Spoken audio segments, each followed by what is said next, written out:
What if I told you a project that was supposed to revolutionize transportation in California has become a cautionary tale of mismanagement, missed deadlines, and political blame games?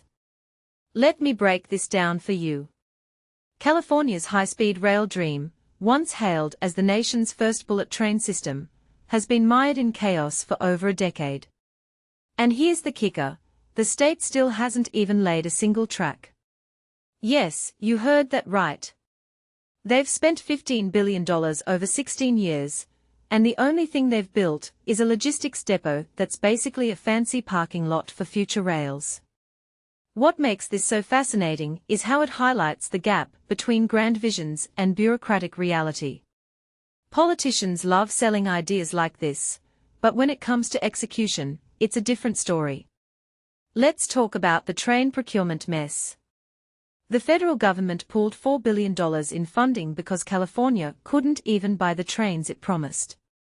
But here's the twist: the state didn't just miss a deadline, it missed multiple deadlines, including one it swore to a court it would meet. And when the lawsuit against the Trump administration collapsed, no one explained why. From my perspective, this isn't just about poor planning. It's about accountability.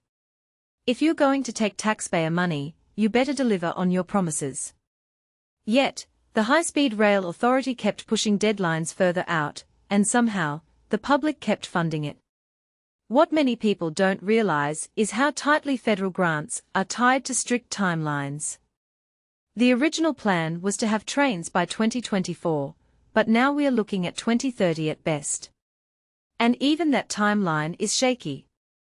The Federal Railroad Administration warned that the delays were creating a no-viable path to completion. That's not just a bureaucratic warning, it's a red flag. If you can't even secure the trains, how do you expect to test them, let alone operate them? Then there's the CEO drama. The current leader, Ian Chowdhury, decided to change the train design mid-procurement, which could have forced the project to start over. Board members raised concerns, but the legal team shut down the discussion. This isn't just incompetence, it's a lack of transparency. If you're running a $15 billion project, you can't make unilateral decisions without explaining them to stakeholders.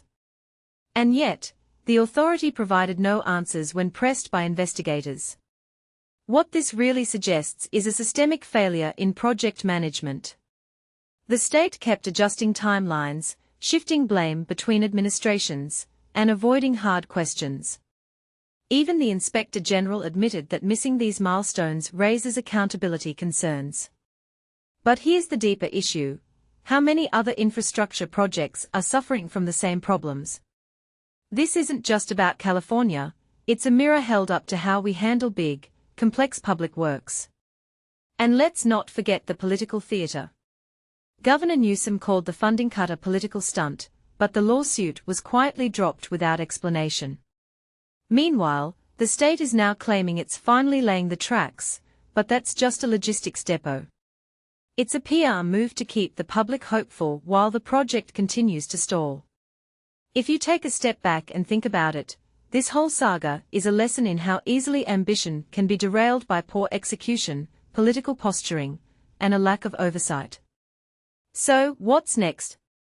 The state is projecting passenger service by 2033, but with the train procurement still TBD, and testing timelines shrinking by the month, that seems increasingly unlikely. And the real question is, will anyone hold those in charge accountable? Because right now, it feels like the only thing on track is the collapse of trust in this project.